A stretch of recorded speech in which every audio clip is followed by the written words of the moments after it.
Mambo. Bwana salama, kwema? Kwema, tunatazamia nusu finali ya kwanza Simba dhidi ya Stellenbosch, utakuwa mchezo wa aina gani? Bwana, ni mchezo mzuri, leo ni final touch na kwa upande wa makocha nafikiri hakuna kingine cha ziada ambacho watakiongeza zaidi ya hamasa kwa wachezaji na kuwatia ile morali zaidi. Kwa sababu leo walikuwa wakifanya mazoezi ya mwisho, nimeona Simba mazoezi yao tangu juzi jana pia. Leo nimeona mazoezi ya mwisho ya Simba, kiusema ukweli nimeona namna ambavyo wachezaji body language zao zinasadifu kwamba kesho kuna kitu wanataka kufanya, kwa sababu naamini morali ya wao kuingia tu nusu finali imeongezea kitu zaidi. Kwa hiyo naamini kwa upande wa wachezaji wao pia wamaliza kila kitu, na leo tumeangalia na tumesikiliza pia mazungumzo ya makocha pande zote mbili kwenye press conference kabla ya mechi. Nimemsikia Fadu Davis ameongea mengi, hajawa underrate Stellenbosch, na nishawahi kusema kwangu moja ya makocha bora kuwahi kutokea hapa Tanzania ni Fadu Davis, kocha ambaye huwa hajawahi kushushia heshima timu pinzani, zaidi ni kuwapa heshima kwa kile ambacho wamekifanya, kwa sababu anasema ni timu ndogo changa ya kisasa ambayo imeleta mapinduzi, kwa sababu imemfunga Mamelodi, shamfunga Orlando, shamfunga Zamalek. Kwa hiyo sio timu ya kubeza, ingawa anasema Simba ni klabu kubwa ambayo imejitanabaisha katika michuano ya kimataifa. Kwa hiyo wao wanaamini, wanatamani zaidi waimalize hii mechi katika uwanja huu wa New Amani Complex, kuimaliza mechi kwa maana washinde si chini ya magoli matatu, kwa maana washinde magoli mengi zaidi. Anasema ili wao waweze kuingia katika hatua ya finali wanapaswa kushinda magoli, lakini kama ikishindikana kufunga magoli basi watoke suluhu bila kufungana, kwa maana wasiruhusu wavu wao kutikiswa au kwenye sare ya 1-1 ambayo itawafanya Simba katafute magoli mawili kwa bila kule katika ardhi ile ya wa Mandela, kwa maana kwa Madiba, ambapo mechi inaenda kupigwa kule Durban. So anaelezea vizuri kwamba mechi wameiandaa vizuri, wachezaji wana morali na hana majeraha ukiachana na Chef Ondo Malone. Sasa nikija kitaalamu zaidi naona Simba wataenda kutumia wachezaji wao wale ambao wamekuwa wakiwatumia kwenye michuano ya kimataifa kuanzia hatua ya group stage hadi kufikia hatua hii. Zaidi naona changes zitakayokuwepo kwangu ni katika eneo la forward line yao, kwa maana mmoja tu ndo atabaki, kwa maana Steven Semukwala ambaye amekuwa pati bahati ya kuanza, na nafikiri ameshamsurprise kocha Fadu Davis, ameshaingia kwenye mifumo yake tayari, na naamini Steven Semukwala kesho anapata nafasi ya kuanza kuliko Lionel Christian Ateba. Kwa nini anaanza Mukwala na sio Ateba? Ni kwa sababu Mukwala anakuofa magoli, lakini pia anakuofa pale pindi ambapo timu inakuwa imepoteza mpira, tofauti na Lionel Ateba ambaye yeye anakuofa labda either kukaa tu na mabeki wa timu pinzani kuifanya timu iwe busy kumlinda isitembee. Lakini ukiwa na mchezaji kama Steven Mukwala, yeye ataenda kuhakikisha timu ikiwa ina mpira, wazungu wanasema playing with the ball, playing without ball, atakupa kila kitu 100%. So to me naamini maeneo yote atatumia zaidi wachezaji wake wale, lakini mfumo wake pendwa ni ile 4-2-3-1. Akiona wale jamaa anajilinda zaidi atatumia 4-3-3 ili amwagike zaidi. Kwa hiyo kwangu naona Simba na nafasi ya kuibuka na ushindi, kwa sababu ardhi hii ya Zanzibar Simba anaifahamu. Kwanza uwanja ni nyasi asilia, tofauti kabisa na miaka iliyopita ilikuwa ni artificial grass. So naamini mapema sana Simba kipindi cha kwanza wana uwezo wa kuweza kupush, kwa sababu Fadu Davis ni muumini wa kupush katika dakika zake 15 za kwanza. Mara nyingi anataka pale awe amepata magoli mawili au matatu, na inawezekana kama alifanya hivyo dhidi ya Al Masry, why not? Uwanja huu hauna maji na inshallah pengine mvua itanyesha, anaweza akafanya hivyo. Kipindi cha kwanza akapata 2, cha pili akaongeza 1, akiwa na mtaji wa goli 3, hata 2 bila akiwa nao. Oya, Simba anaenda finali. Bwana, tayari Pasco umefungua mjadala huru kuhusiana na mchezo kesho wa duru la kwanza nusu finali ambayo itapigwa hapa uwanja wa Amani Complex, na mnyama atakuwa nyumbani dhidi ya Stellenbosch. Kuna swali ambalo naliuza, unafikiri Simba wanatakiwa wawe na tahadhari kwa wageni wao hapo kesho, na ni maeneo gani unafikiri Simba kwa kuizingatia Stellenbosch kwa ubora wao, unafikiri ni maeneo gani Simba inabidi wawe kesho na makini zaidi? Simba wanapaswa kuwa makini sana, kwa sababu hawa jamaa ni wazuri kwenye counter attack. Of course wamefanya hivyo dhidi ya Zamalek, lakini faida iliyopo hawa jamaa ugenini, ukiachana na kumfunga Zamalek bao 1-0, hajapata ushindi ugenini. Amepigwa na RS Berkane goli 5, anaenda kufungwa na Stade Malien kule Mali goli 2-0. Kwa hiyo aliokota goli 7 kwenye mechi tu 2. Kwa hiyo ni timu ambayo ugenini pia inaruhusu magoli, lakini inategemea umeendaje, umeingia na mfumo wa namna gani. Fadu Davis, moja silaha alionayo ni kwamba anawafahamu Stellenbosch vizuri sana. Akiwa pale Maritzburg United ya Afrika Kusini kama kocha, baadaye anakuwa kocha msaidizi wa Orlando Pirates, kwa hiyo anawafahamu fika, lakini pia hata kocha mkuu ni rafiki yake, wanafahamiana. Kwa hiyo hii ndio itakayowasaidia zaidi Simba, lakini hasa ni katika eneo la counter attack, kwa maana Simba hata kama atashambulia lazima namba ya wachezaji wake iwe muhimu kubaki nyuma. Namba yake kwa maana asipande Shamuka Rabwe, asipande Abdrazaki Hamza, asipande Yusuf Kagoma na Fabrice Luamba Ngoma. Ule utatu wa Simba unatosha sana kuwapiga ile wanasema nipe nikupe. Sako la nyani. Ule utatu Kibu Dennis, Elim Panzu, Jean Chaza Hua pamoja na Steven Dese Mukwala. Huo utatu hadi wachezaji kufikia 4 kwa maana Mukwala, Mpanzu, Kibu, Ahua pamoja na Mukwala wana uwezo wa kuwa press, lakini Ngoma na Kagoma wana uwezo wa kupanda hadi center robo tatu ya uwanja, lakini mwisho wa siku wanapaswa kuwa makini, very aggressive.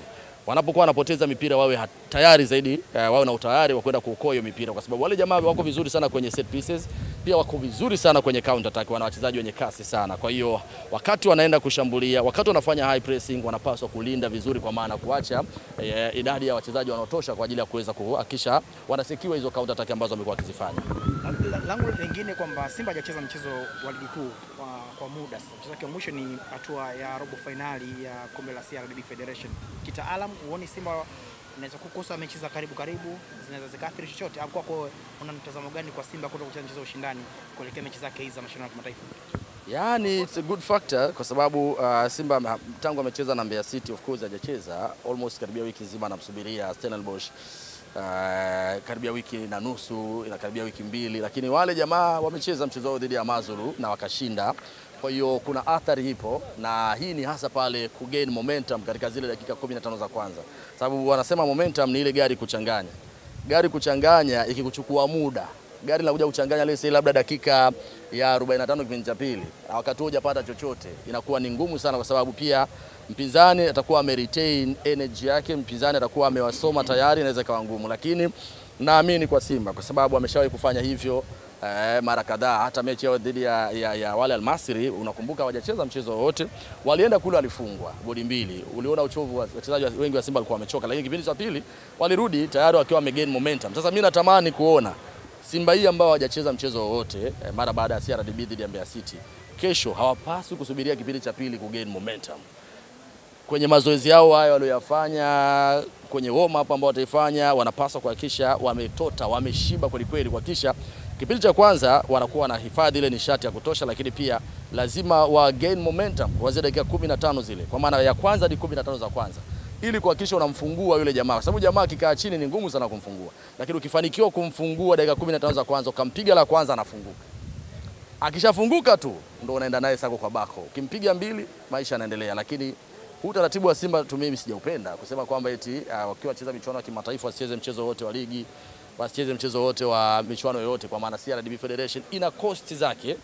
Ingawa kwa sasa faida Simba walionayo ni aina ya wachezaji walionao, kwa age yao, wachezaji ambao wao wenyewe wanahitaji mechi, wachezaji ambao wanahitaji kutengeneza majina yao kwa maana data, wakiwa na takwimu bora, unajua kwenye transfer market. Kwa hiyo wana wachezaji ambao wana uwezo kubadilika kutokana na mazingira, tofauti na zamani wachezaji wasipocheza mara kwa mara, mfano mtu Chama, sijui Saido, sijui kina funga Freddy Kubla, ni wachezaji ambao miili yao huwa inyumbuliki, kwa maana wanaona kosa ile flexibility mapema. Lakini hao watoto wakikada dakika zao 7 za mwanzo tu tayari miili imesha gain momentum, na unaweza kufanikiwa kupata lolote.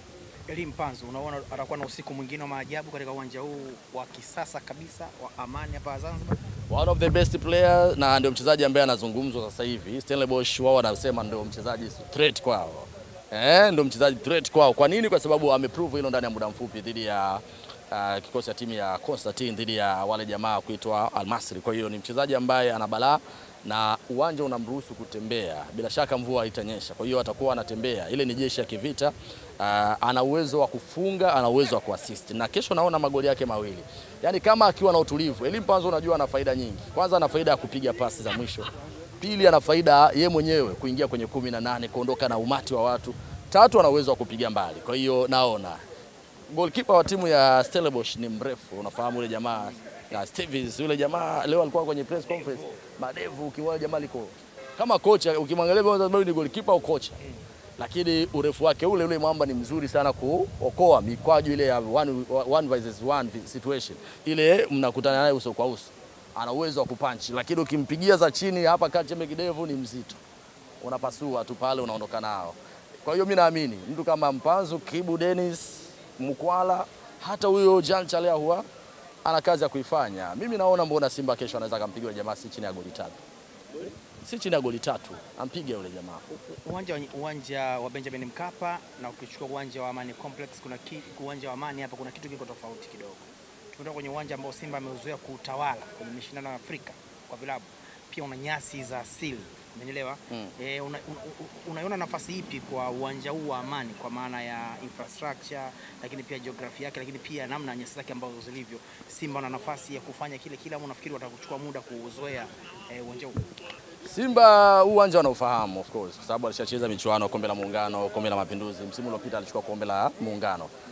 Faida iliyopo tu ni kwamba Simba anacheza kwenye uwanja huu ambao ni nyasi asilia, nyasi ambazo wamezoea kuzitumia. Kwa hiyo naamini hawatakuwa na wakati mgumu wa kuzoea ule uwanja. Zaidi tu ni kwamba capacity ya mashabiki ndicho ambacho watakuwa na misi. Simba amezoea kuona ile vacuum, atmosphere ya mashabiki wakiwa wengi, mashabiki 60,000 wakiwa kwa juu pale, wachezaji wanapata mzuka, wanapata uwazimu, wanakuwa machizi.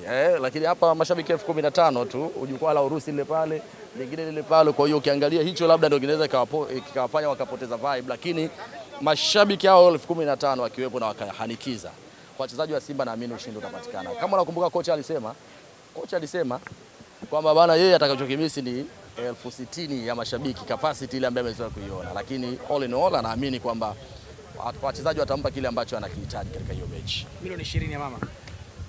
Swala zuri tu. Milioni mama anaendelea kupanda dau. Kisoma kweli, Rais wa Jamhuri ya Muungano wa Tanzania Daktari Samia Suluhu Hassan anapezoka. Kuna watu ambao labda wanaweza wakasema kuna sehemu labda angepeleka hizi pesa zikasaidia, lakini mpira wa nchi unahitaji support. Unajua mama anaposema tu milioni 20, wachezaji kwanza hawaangalii tu milioni 20, wanaangalia kauli ya mama, upendo wa mama. Kama hujapata malezi ya mama, huwezi kunielewa ninachokizungumza. Mama ni mtu mwenye upendo. Mama ni pepo ya pili ukiacha Mungu, sio? Kwa hiyo mama anavyosema nawapa milioni 20, wanangu nendeni mkapambane, na maana amewaombea dua. Hicho cha kwanza. Kwanza kawaombea dua. Naombeni mkashinde. Kwa sababu milioni 20 inaenda kudetermine ushindi. Bila ushindi wa milioni 20 haitoki. Kwa hiyo mama anaamini anakupa milioni 20 na dua pia. Kwa kama Simba akishinda goli 3, kuna milioni 60 pale, wachezaji wanakula pale. Lakini wakati huo mzee Azim Deuji ametoa, mzee Azim kaweka kutoka milioni 5 hadi milioni 10 goli moja. Goli moja milioni 10 la mzee Azim. Kwa hiyo mama, Rais wa Jamhuri ya Muungano wa Tanzania tunampongeza kwa sababu tangu ameintroduce hizi pesa, goli la mama, Simba na Yanga wamekuwa wakishinda. Yanga uliona kuna kipindi alikamwa akasema sisi Yanga Afrika tunataka kupitia goli la mama tuwalipe mishahara wafanyakazi wetu wote. Kuna wafanyakazi walikuwa walipo kwa wakati. Kwa hiyo ikabidi sasa waombe wachezaji washinde ili nao pia wapate hela walipwe. Unakumbuka Vita Lo akaingia mkenge wakapigwa, wale Vita Lo walikula milioni 50 Yanga Afrika ya mama. Jumla mpaka michuano malizika milioni 80. Hatari. Kwa hiyo kama Simba mfano akimpiga jamani ni milioni, yani goli 4 tu milioni 80 za mama. Goli 5 milioni 100 za mama. Na hizi goli zinaenda kutia chachu. Mpanzo anajua nitapata hela, Kibu anajua nitapata hela, Ahua anajua nitapata pesa, Mkwala anajua nitapata pesa. Kwa hiyo wakishinda ile ni ya wote wanagawana. So na uzuri Gerson Msigwa, katibu mkuu wa Wizara ya Habari, Utamaduni, Sanaa na Michezo na msemaji mkuu wa serikali, amekuwa akija na begi la kutosha, mpunga wa kutosha. Anakujaga na zaidi ya milioni 100 alafu watu wataka kuzichukua. Sasa awamu hii mama anawaambia nampa mzigo wa kutosha, ni nyinyi wenyewe tu kuzichukua. Kwa sababu Simba akishinda 4 hata akipata hiyo milioni 80 bado inakuwa imewatia motisha kwenda hatua ya finali. Sababu mguu mmoja kwenda Durban pale final inakuwepo, kwa sababu yule jamaa hawezi kumfunga Simba goli 5 eti kule. Alafu eti asiruhusu. Simba kama Arsenal tu anakuja kwako, anakupiga Santiago Bernabeu, anaondoka na ushindi wake. Asante kwa maudhi. Asante kwa nini? Yaani kama Arsenal tena. Sasa skero hizo. Yaani ingaona pa kudondokea basi.